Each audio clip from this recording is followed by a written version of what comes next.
Assalamualaikum warahmatullahi wabarakatuh. Perkenalkan, nama saya Aufiya Afifah Rifki, nomor induk mahasiswa 19052446. Pada video kali ini saya akan membahas materi-materi tentang hukum tata negara. Yang pertama yaitu kedudukan hukum tata negara. UUD 1945 di samping menjadi hukum dasar dalam bidang politik, juga menjadi hukum dasar bagi kehidupan sosial, ekonomi, serta kebudayaan.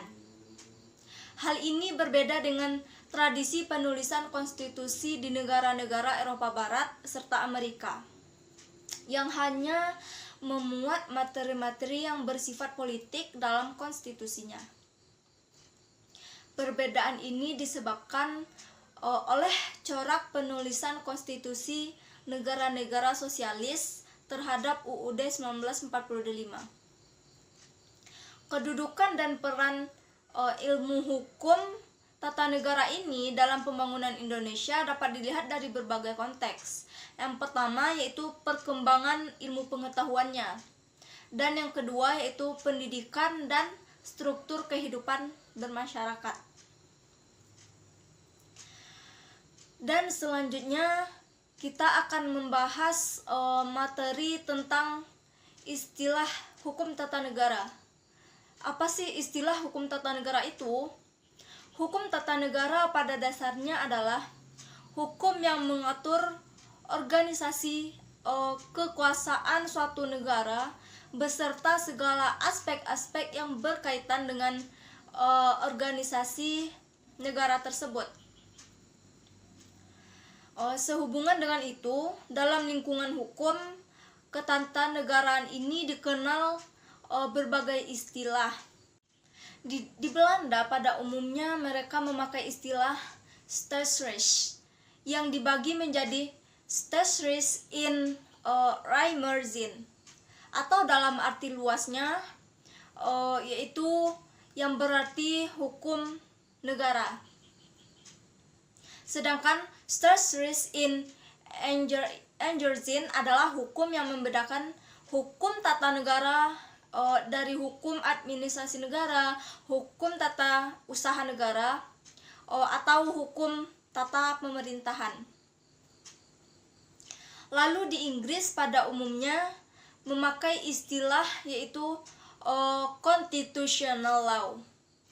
Penggunaan istilah tersebut didasarkan atas alasan bahwa hukum tata negara adalah unsur konstitusi yang lebih menonjol.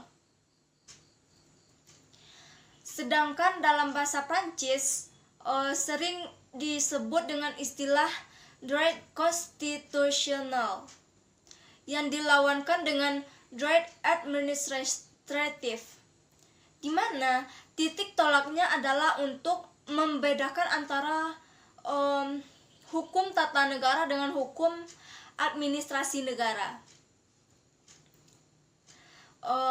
Dan yang selanjutnya yaitu dalam bahasa Jerman. Biasanya di Jerman mereka memakai istilah Verfassungsrecht, yang artinya yaitu hukum tata negara dan administrasi negara. Baiklah, selanjutnya kita akan membahas pengertian hukum tata negara. Menurut Kusumadi Pujosewojo, hukum tata negara ini adalah hukum yang mengatur bentuk-bentuk atau kesatuan atau federal dan bentuk pemerintahan, yaitu pemerintahan kerajaan atau republik, yang menunjukkan masyarakat hukum yang atasan maupun bawahan beserta tingkatan-tingkatannya.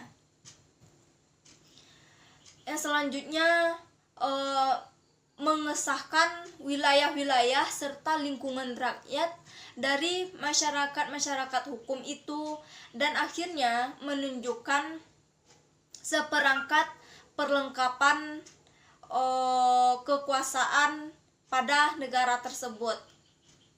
Selanjutnya yaitu objek hukum tata negara.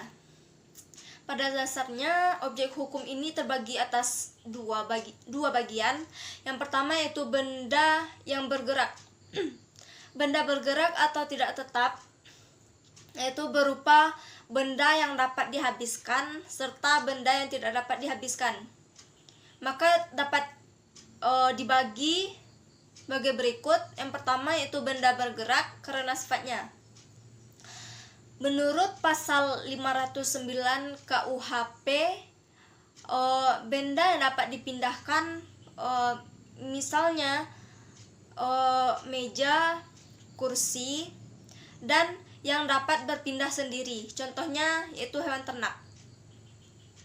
Yang kedua yaitu benda bergerak karena ketentuan undang-undang. Terdapat dalam pasal 511 KUHP adalah hak-hak atas benda bergerak, misalnya hak memungut hasil atas benda-benda bergerak, hak pakai atas benda bergerak, dan saham-saham perseroan terbatas. Lalu selanjutnya yang kedua yaitu benda yang tidak dapat bergerak. Benda tidak bergerak dapat dibedakan sebagai berikut. Yang pertama yaitu benda tidak bergerak berdasarkan sifatnya, yaitu tanah dan segala sesuatu yang melekat di atasnya. Contohnya seperti pepohonan, tumbuh-tumbuhan, serta area-area. Yang kedua yaitu benda yang tidak dapat bergerak karena tujuannya, yakni mesin alat-alat yang dipakai di dalam pabrik. Mesin benda bergerak tetapi yang oleh pemakaiannya dihubungkan atau dikaitkan pada bergerak yang merupakan benda pokok. Lalu yang ketiga yaitu benda yang tidak bergerak karena ketentuan undang-undang. Lalu selanjutnya yaitu manfaat hukum tata negara. Manfaat atau fungsi dari hukum tata negara tersebut dapat digunakan sebagai alat sebagai ketertiban dan keteraturan dalam masyarakat. Selain itu, juga menjadi sarana perwujudan keadilan sosial yang lahir dan batin. Lalu sebagai wadah penggerak pembangunan. Hukum tata negara ditinjau secara kritis sebagai daya kerja hukum. Hukum ini tidak semata-mata menjadi pengawasan terhadap aparat penegak hukumnya. Selanjutnya yaitu posisi hukum tata negara menurut sistematika hukum Belanda. Hukum negeri Belanda adalah keseluruhan standar aturan-aturan hukum yang berlaku dan diterapkan secara umum di negeri Belanda. Hukum di negeri Belanda adalah sebuah sistem hukum yang bercorak hukum sipil. Hukum-hukumnya terbukukan dan penerapan hukum adatnya bersifat pengecualian.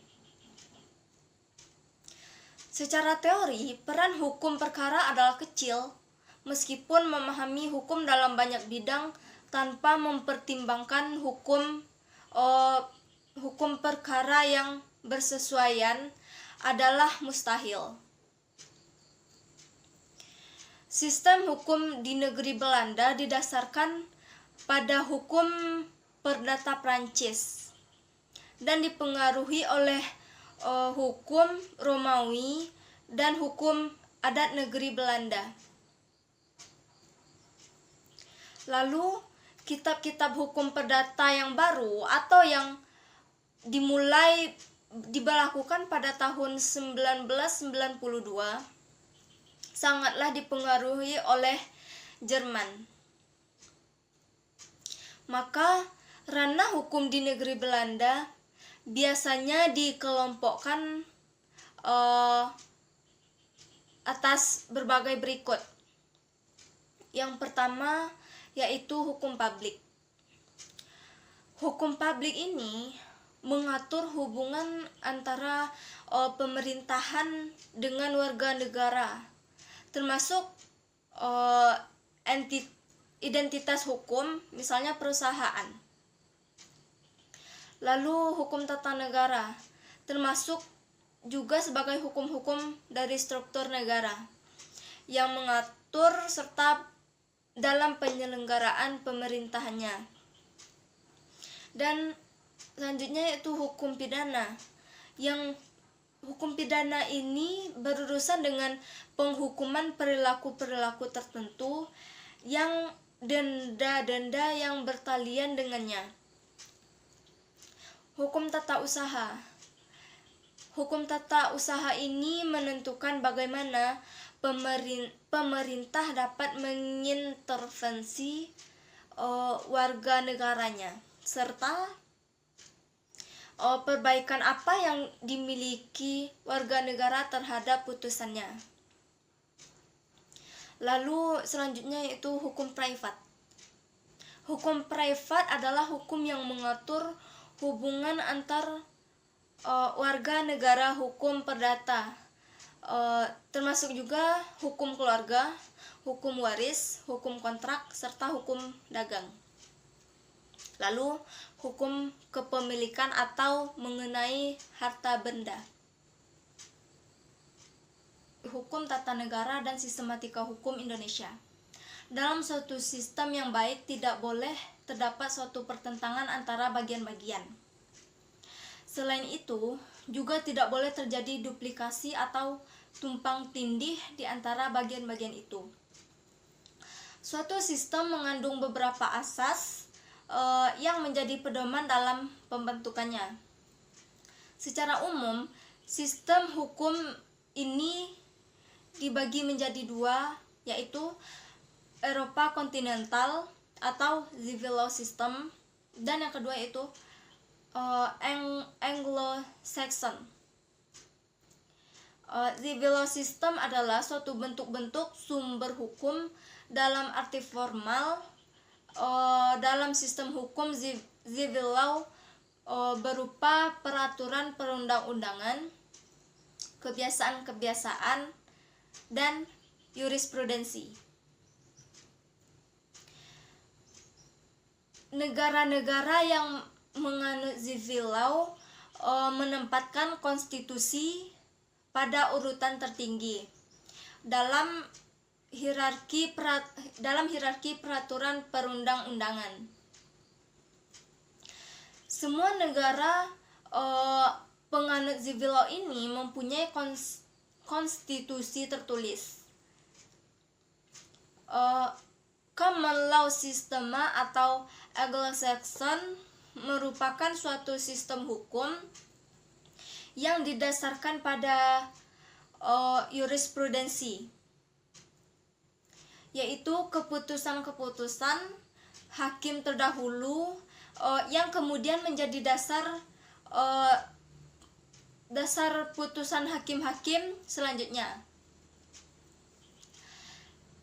Anglo-Saxon ini lebih cenderung kepada hukum kebiasaan, hukum yang berjalan secara dinamis atau sejalan dengan dinamika masyarakat. Sedangkan di Indonesia, jika dilihat dari pengertian civil law system dan Anglo-Saxon ini, Indonesia menganut kedua-duanya, tetapi lebih cenderung kepada civil law system. Dan juga pada pelaksanaannya masih menggunakan Anglo-Saxon ini. Lalu pengertian sumber hukum. Sumber hukum adalah segala apa saja yang menimbulkan aturan-aturan yang mempunyai kekuatan hukum yang sifatnya mengikat dan memaksa, yakni aturan-aturan yang kalau dilanggar itu mengakibatkan adanya sanksi yang tegas dan nyata bagi setiap yang melanggar hukum. Yang dimaksud dengan segala apa saja, yakni faktor-faktor yang mempengaruhi terhadap timbulnya hukum, lalu faktor-faktor yang merupakan sumber kekuatan berlakunya hukum secara formal. Dari mana hukum itu dapat ditemukan? Dan yang selanjutnya yaitu sumber-sumber hukum tata negara. Hukum tata negara ini memiliki 3 sumber. Yang pertama yaitu sumber hukum material.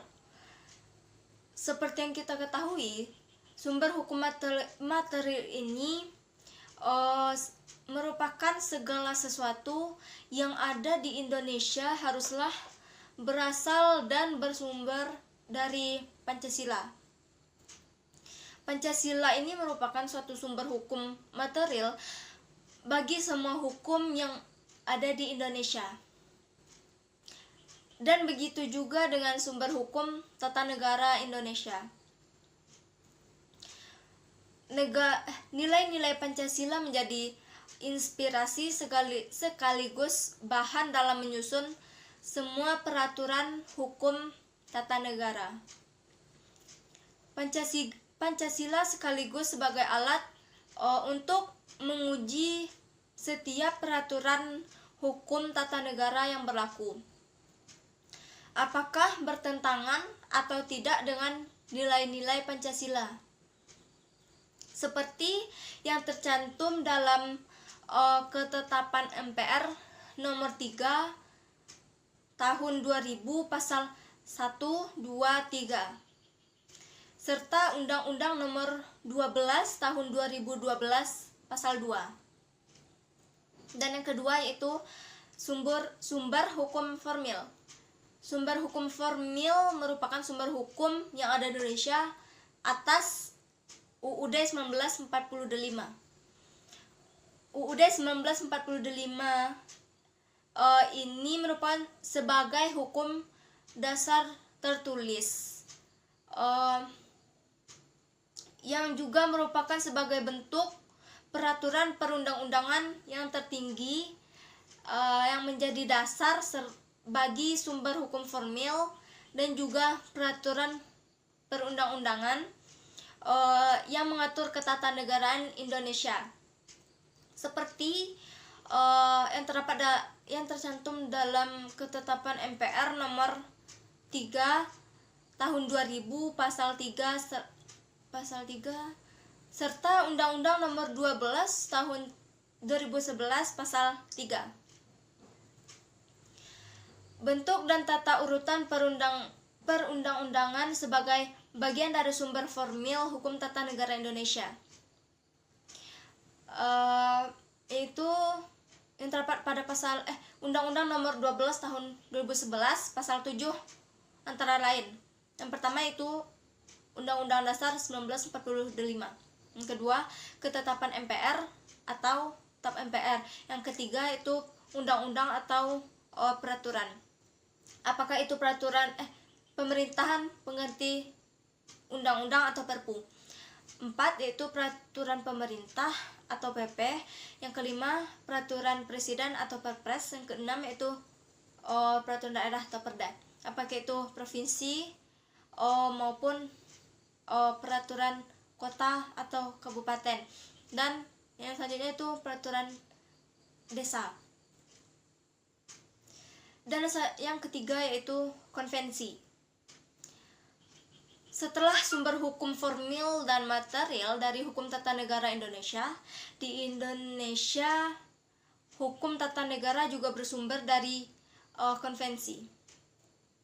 Konvensi atau kebiasaan ketatanegaraan merupakan sumber dari hukum tata negara Indonesia.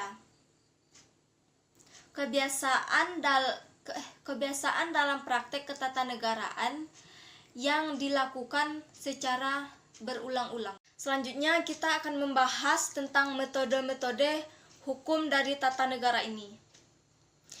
Hukum tata negara ini memiliki 3 metode. Yang pertama yaitu metode yuridis formal. Metode yuridis formal adalah salah satu metode atau cara dari pendekatan yang menitik beratkan kepada makna yang akan dipelajari. Metode yuridis formal ini adalah metode utama atau yang lazim dipakai di dalam semua bidang hukum.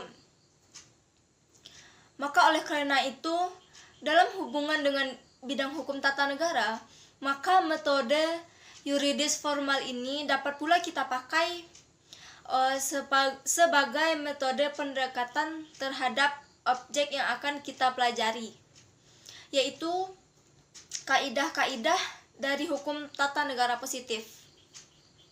Sebagaimana dalam contoh, misalnya kita ingin mempelajari pasal 6 ayat 2 UUD 1945 sebelum amandemen, yang menyatakan bahwa presiden dan wakil presiden dipilih serta diangkat dengan hasil dari suara terbanyak. Sedangkan pasal 6A ayat 1 UUD 1945 itu sudah amandemen, presiden dan wakil presiden dipilih dalam satu pasangan secara langsung oleh rakyatnya. Apabila kita memakai metode ini, yang akan kita pelajari adalah apakah isi dari pasal itu. Maka dari sinilah kita dapat menarik pengertian apa yang dikehendaki oleh bunyi atau redaksi dari pasal-pasal ini. Lalu yang kedua yaitu metode yuridis historis atau metode sejarah. Ada kalanya hasil yang dicapai dengan metode pendekatan yuridis formal tidak jelas, sehingga tidak dapat diketahui apa pengertian yang dikandung di dalam suatu ketentuan. Oleh sebab itulah dapat dipakai metode lain, yaitu metode yuridis historis ini. Dengan metode ini kita dapat mempelajari sejarah-sejarah terbentuknya ketentuan yang kita maksud tadi. Misalnya, sebagai contoh kita ambil pasal 6 ayat 1 UUD 1945 sebelum diamandemen, yang menyatakan bahwa presiden adalah orang Indonesia asli. Sedangkan pada pasal 6 ayat 1 UUD 1945 setelah amandemen, yang menyatakan bahwa calon presiden dan wakil presiden ini haruslah seorang warga negara Indonesia sejak ia lahir, dan dia tidak pernah menerima keluarga negara lain karena itu atas kehendaknya sendiri. Dan tentunya dia tidak pernah mengkhianati negaranya sendiri. Serta juga ia mampu secara rohani dan jasmani untuk melaksanakan tugas-tugas dan kewajiban mereka sebagai presiden dan wakil presiden. Lalu yang ketiga yaitu metode yuridis komparatif. Metode yuridis komparatif ini maksudnya adalah untuk memberikan penjelasan sesuatu dengan cara membandingkan. Misalnya, kita ambil contoh yaitu pada pasal 7 Undang-Undang 1945 yang menyebutkan bahwa presiden mempunyai masa jabatannya yaitu 5 tahun. dan sesudahnya mereka dapat dipilih kembali. Untuk memahami maksud pasal ini, untuk lebih jelasnya lagi, maka kita dapat membandingkan pasal ini dengan pasal yang mengatur hal yang sama dalam konstitusi negara lain. Misalnya, pada negara Amerika Serikat dan Filipina. Dalam konstitusi Amerika Serikat, masa jabatan presiden adalah adanya batasan masa kekuasaan. Dan yang selanjutnya yaitu traktat. Traktat merupakan yang terakhir menjadi sumber dari hukum tata negara. Yang adalah traktat atau perjanjian internasional. Perjanjian internasional atau bilateral maupun multilateral yang terkait dengan hukum tata negara. Hukum tata negara suatu negara. Lalu perjanjian internasional atau bilateral maupun multilateral yang terkait dengan hukum tata negara Indonesia. Misalnya, Traktat ASEAN, UDHR PBB. Dan yang selanjutnya yaitu sejarah konstitusi sebenarnya. Konstitusi atau constitution berbeda dengan undang-undang dasar dikarenakan suatu kekhilafan dalam pandangan orang, maka mengenai konstitusi pada negara-negara modern, sehingga pengertian konstitusi itu disamakan dengan undang-undang dasar. Lalu kekhilafan ini disebabkan oleh pengaruh paham kodifikasi yang menghendaki agar semua peraturan hukum ditulis demi mencapai kesatuan hukum, kesederhanaan hukum serta kepastian hukum. Begitu besar pengaruh paham kodifikasi ini sehingga setiap peraturan hukum karena penting itu haruslah ditulis, dan konstitusi yang ditulis itu adalah undang-undang dasar.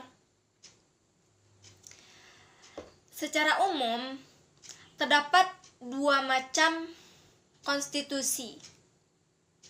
Yang pertama yaitu konstitusi tertulis, dan yang kedua yaitu konstitusi tidak tertulis. Konstitusi suatu negara pada hakikatnya merupakan suatu hukum dasar tertinggi yang memuat hal-hal mengenai penyelenggaraan suatu negara. Karenanya, suatu konstitusi harus memiliki sifat yang lebih stabil daripada produk hukum lainnya. Terlebih jika jiwa dan semangat pelaksanaan penyelenggaraan negara juga diatur dalam konstitusi, sehingga perubahan suatu konstitusi ini dapat membawa perubahan yang besar terhadap sistem penyelenggaraan negara. Bisa jadi suatu negara yang demokratis berubah menjadi otoriter dikarenakan terjadi perubahan dalam konstitusinya. Lalu pengertian konstitusi. Konstitusi merupakan sebuah norma sistem politik dan hukum bentukan pada pemerintahan negara, biasanya dikodifikasikan sebagai dokumen tertulis. Hukum ini tidak mengatur hal-hal yang terperinci, melainkan hanya melainkan hanya menjabarkan prinsip-prinsip yang menjadi dasar bagi peraturan lainnya. Dan selanjutnya, klasifikasi konstitusi. Menurut K.C. Weir, mengklasifikasikan konstitusi atas 5. Yang pertama yaitu konstitusi tertulis dan tidak tertulis. Konstitusi tertulis adalah konstitusi dalam bentuk dokumen yang memiliki kesakralan khusus dalam proses perumusannya. Sedangkan konstitusi yang tidak tertulis adalah konstitusi yang lebih berkembang atas dasar adat istiadat daripada hukum tertulis. Dan yang kedua yaitu konstitusi fleksibel dan konstitusi kaku. Konstitusi yang dapat diubah atau diamandemen tanpa adanya prosedur khusus disebut dengan konstitusi fleksibel. Sedangkan konstitusi yang mempersyaratkan prosedur khusus untuk perubahan atau amandemennya adalah merupakan suatu konstitusi kaku. Yang ketiga yaitu konstitusi derajat tinggi dan konstitusi tidak derajat tinggi. Konstitusi derajat tinggi ialah konstitusi yang mempunyai kedudukan tertinggi dalam suatu negara. Sedangkan konstitusi yang derajatnya tidak tinggi ialah konstitusi yang mempunyai kedudukan serta derajatnya seperti konstitusi derajat tinggi. Yang keempat yaitu konstitusi serikat dan konstitusi kesatuan. Bentuk ini berkaitan dengan bentuk negara. Jika negara itu serikat, maka akan didapatkan sistem pembagian kekuasaan antara pemerintah negara serikat dengan pemerintah negara bagian. Tujuan dan hakikat konstitusi. Tujuan dari konstitusi adalah konstitusi secara ringkas dapat diklasifikasikan 3 tujuan. Yang pertama yaitu konstitusi bertujuan untuk memberikan pembatasan sekaligus pengawasan terhadap kekuasaan politik. Yang kedua yaitu konstitusi yang bertujuan untuk mengawasi atau mengontrol proses-proses kekuasaan dari para penguasa. Lalu yang ketiga yaitu konstitusi bertujuan memberikan batasan-batasan ketetapan bagian bagi para penguasa dalam menjalankan kekuasaannya. Lalu konstitusi ini pada dasarnya bertujuan untuk membatasi kewenangan pemerintah dalam menjamin hak-hak yang diperintahnya.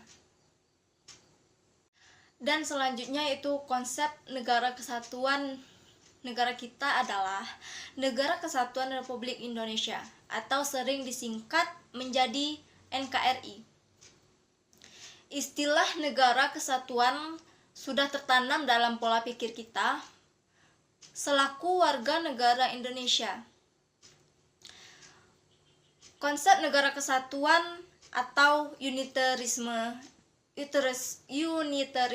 yaitu negara tunggal atau satu negara yang monosentris atau berpusat satu. Dalam negara kesatuan hanya ada satu pemerintahan, satu kepala negara, satu badan legislatif yang berlaku bagi seluruh wilayah negara. Lalu hakikat negara kesatuan sesungguhnya adalah kedaulatan tidak terbagi-bagi, baik keluar maupun ke dalam. Dan kekuasaan pemerintah pusat tidak dibatasi. Indonesia adalah negara kepulauan terbesar di dunia yang terdiri dari kurang dari 17.000 pulau. Negara Kesatuan Republik Indonesia atau NKRI merupakan negara merdeka dengan aneka corak, keragaman, dan serta warna-warni kebudayaannya. NKRI adalah kesatuan wilayah dari Sabang sampai Merauke. Indonesia terdiri dari berbagai suku, bahasa, serta agama-agama yang berbeda. Karena terdiri dari banyak pulau, suku, maka Indonesia menggunakan bentuk negara kesatuan. Banyak ahli yang berpendapat bahwa tentang pengertian negara kesatuan ini. Konsep negara hukum. Konsep negara hukum yang dipelopori oleh Plato kemudian dipertegas oleh Aristoteles dari keadaan negaranya pada waktu itu yang dipimpin oleh orang yang haus akan kekuasaan, harta, serta gila atas kehormatan negara hukum yang dicita-citakan oleh kedua pelopor tersebut. Suatu negara yang bebas dari pemimpin negara yang rakus serta jahat, tempat keadilan dijunjung tinggi. Segala kewenangan dan tindakan alat-alat pelengkapan negara atau penguasa semata-mata berdasarkan hukum, atau dengan kata lain diatur oleh hukum. Menurut Noto Hamijojo, ia mengemukakan perjuangan konsep negara hukum ini melalui perjuangan konstitusi yang banyak yang dipengaruhi oleh berbagai perkembangan, di antaranya yaitu reformasi, renaissance, hukum kodrat, dan timbulnya kaum borjuis beserta aliran pencerahan akal. Lalu kita akan mengenal tentang konsep demokrasi. Demokrasi adalah suatu bentuk pemerintahan politik yang kekuasaan pemerintahannya ini berasal dari rakyat, baik secara langsung ataupun melalui perwakilan. Istilah demokrasi ini berasal dari bahasa Yunani, yaitu demos, yang berarti rakyat, dan kratos yang berarti kekuasaan. Istilah demokrasi ini pertama kali diperkenalkan oleh Aristoteles sebagaimana suatu bentuk pemerintahan, yaitu pemerintahan yang menggariskan bahwa kekuasaan berada di tangan rakyat.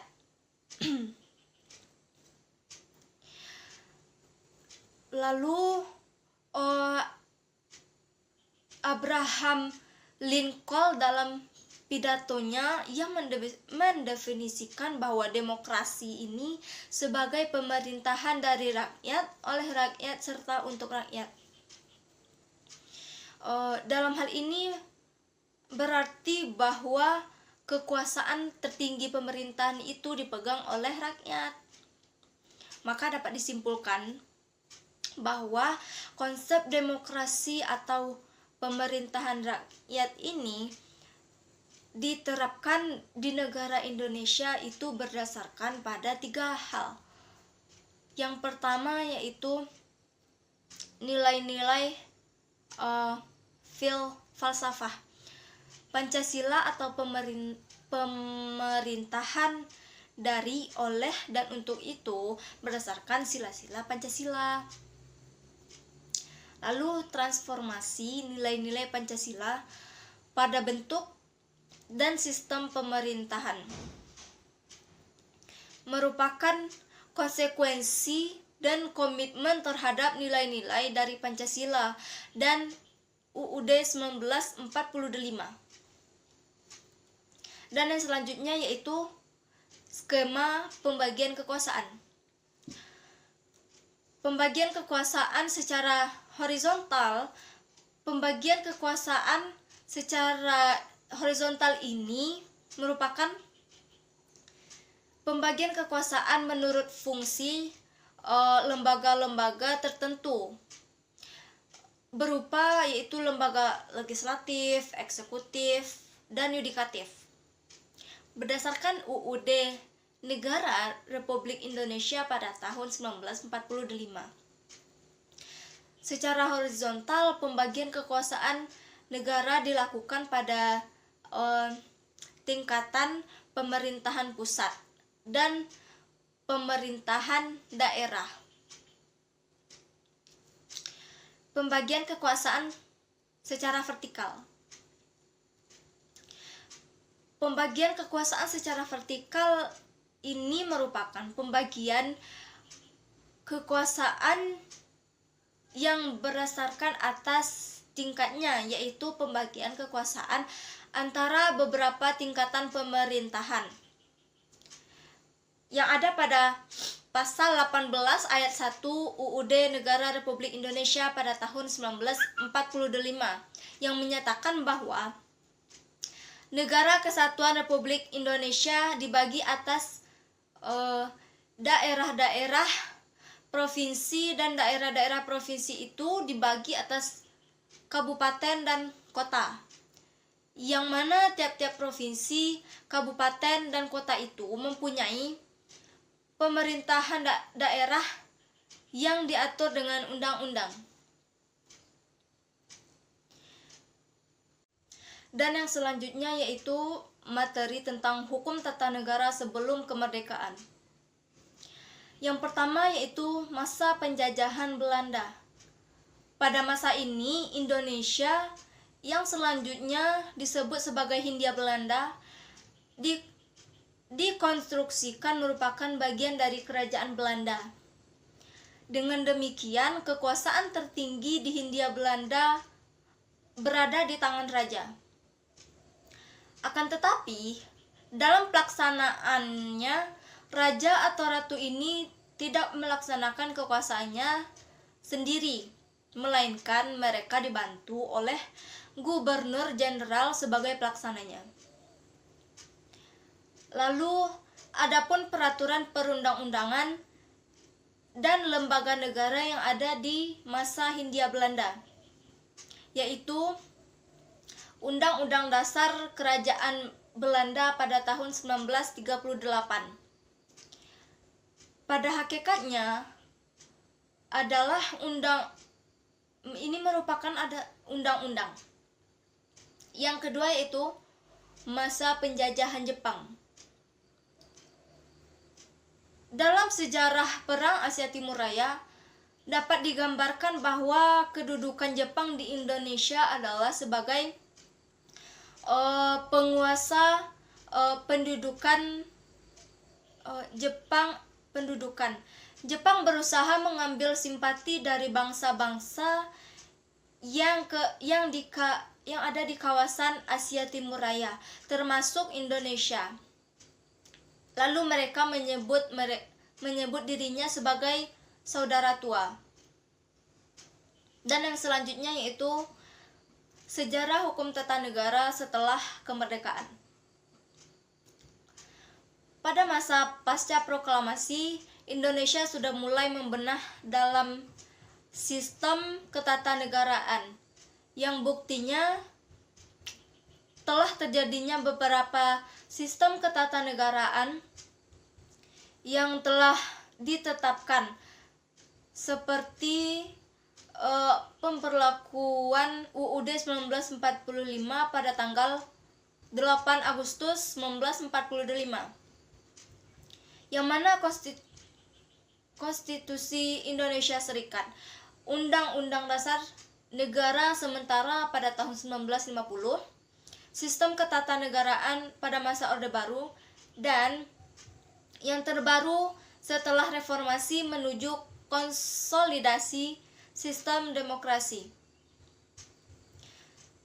Dan adapun pelaksanaan dari UUD yang pernah berlaku di Indonesia adalah sebagai berikut. Yang pertama yaitu UUD pada tahun 1945 pada tanggal 17 Agustus sampai 27 Desember 1949.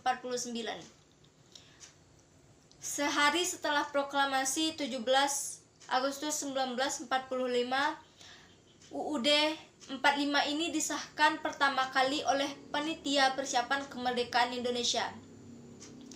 Dan pada saat itulah dimulainya babak baru penyelenggaraan ketatanegaraan berdasarkan UUD 1945.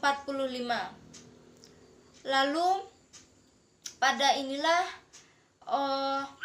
ditetapkan pula presiden dengan wakil presiden yang terpilihnya Insinyur Soekarno serta Muhammad Hatta.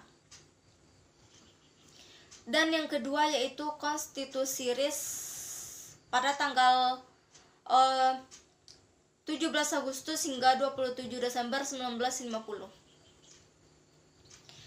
Peristiwa terbentuknya negara RIS diawali dari konferensi meja bundar yang melibatkan negara Belanda dengan Indonesia yang berada di Den Haag pada tanggal 23 Agustus hingga 2 November 1949. Kerajaan Belanda harus memulihkan kedaulatan atas wilayah Indonesia kepada pemerintahan Republik Indonesia Serikat. Lalu UUD NRI 1945, pola dasar kehidupan bernegara di Indonesia dan perundang-undangan tidak boleh bertentangan dengan UUD Negara Republik Indonesia 1945. UUD NKRI merupakan suatu landasan hidup yang penting untuk menjadi pegangan hidup dalam berperilaku dan mencapai cita-cita bangsa Indonesia. Dan yang selanjutnya yaitu Konstitusi RIS 1949. Sejak terbentuknya negara Republik Indonesia Serikat di bawah kekuasaan Konstitusi RIS 1949 tanggal 27 Desember 1949. Perjuangan bangsa Indonesia menentang susunan negara-negara yang federalistik semakin kuat. Rakyat Indonesia ini menghendaki susunan yang bersifat kesatuan. Bentuk dari penentangan tersebut dilakukan rakyat Indonesia dengan menyampaikan tuntutannya, dan hal tersebut terjadi di berbagai daerah.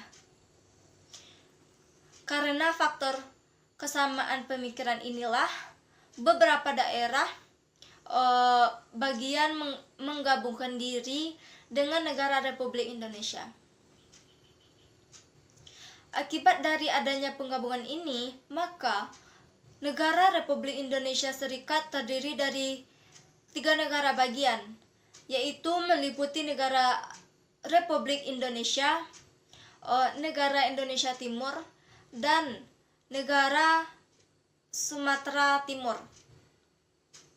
Lalu UUDS 1950. Terbentuknya UUDS 1950 karena dibubarkannya RIS.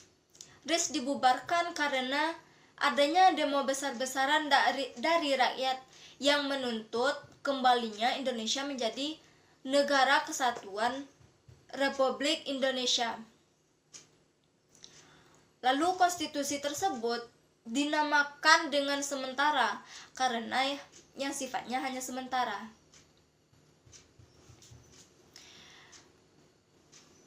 Dengan menunggu terpilihnya Dewan Konstituante, hasil pemilihan umum yang akan menyusun konstitusi baru. Lalu hal tersebut tertuang pada Undang-Undang Nomor 7 Tahun 1950 tentang perubahan Konstitusi Sementara Republik Indonesia Serikat menjadi Undang-Undang Dasar 1945. Lalu yang terdapat dalam sidang pertama babak ketiga pada rapat ke-71 DPR. Dan yang terakhir yaitu kembalinya ke UUD 1945. Alasan kembalinya pada UUD 1945 pada tahun 1959 adalah bahwa UUD 1945 ini dianggap sebagai konstitusi yang pertama berlaku, konstitusi yang mampu menjaga persatuan dan kesatuan, konstitusi yang paling baik, serta konstitusi yang cocok bagi bangsa Indonesia. Amandemen UUD 1945. Tujuan perubahan UUD 1945 untuk menyempurnakan aturan dasar seperti tatanan negara, kedaulatan rakyat, HAM, pembagian kekuasaan, eksistensi negara, demokrasi, serta hukum. Lalu, perubahan tersebut sebagai respon tuntutan reformasi pada waktu itu. Tuntutan tersebut antara lain dilatar belakangi oleh praktek penyelenggaraan negara pada masa pemerintahan rezim Soeharto. Oke, mungkin sekian materi dari saya mengenai hukum tata negara. Terlebih dari terkurang, saya mohon maaf. Assalamualaikum warahmatullahi wabarakatuh.